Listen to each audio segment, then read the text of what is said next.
গুটখা আৰু পান মছলা বিক্ৰী কৰা সকল এতিয়াৰে পৰা সাৱধান। সম্পূৰ্ণৰূপে নিষিদ্ধ হ'ল গুটখা আৰু পান মছলা জাতীয় সকলো সামগ্ৰী। গুটখা পান মছলা সেৱন কৰা সকলৰ বিৰুদ্ধেও কঠোৰ হৈছে চৰকাৰ। গুটখা আৰু পান মছলাক নিষিদ্ধ ঘোষণা কৰিলে চৰকাৰে। ঝাৰখণ্ডত পুনৰ নিষিদ্ধ হ'ল গুটখা পান মছলা। ৰাজ্যৰ স্বাস্থ্য বিভাগ আৰু পৰিয়াল কল্যাণ বিভাগে মঙলবাৰে এক নিৰ্দেশনাৰ জৰিয়তে এই কথা ঘোষণা কৰে।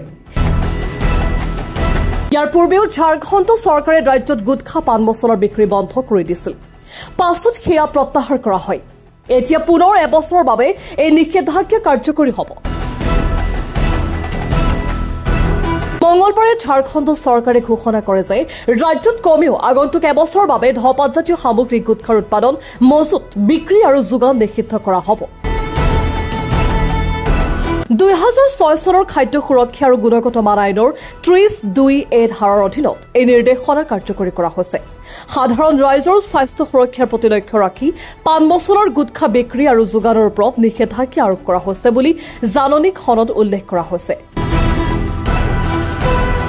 উল্লেখ্য যে ভাৰতৰ কেইবাখনো ৰাজ্যত গুটখা নিষিদ্ধ। তামিলনাডু, অন্ধ্ৰপ্ৰদেশ আৰু বিহাৰত গুটখা বিক্ৰীত চৰকাৰী নিষেধাজ্ঞা আছে। 2012 চনৰ মে মাহৰ পৰা কেৰালাত গুটখাৰ বিক্ৰী নিষিদ্ধ কৰা হৈছে। শেহতীয়াকৈ পশ্চিমবংগ চৰকাৰে আগন্তুক এবছৰৰ বাবে বংগত গুটখা আৰু ধঁপাতৰ বিক্ৰী বন্ধ কৰাৰ নিৰ্দেশ দিছে। গাইডলাইন জাৰি কৰিছে স্বাস্থ্য বিভাগে। ৰাজ্যৰ স্বাস্থ্য আৰু পৰিয়াল কল্যাণ বিভাগে প্ৰকাশ কৰা বিজ্ঞপ্তিত কোৱা হৈছে, জনস্বাস্থ্যৰ প্ৰতি লক্ষ্য ৰাখি এই সিদ্ধান্ত গ্ৰহণ কৰিছে ৰাজ্য চৰকাৰে।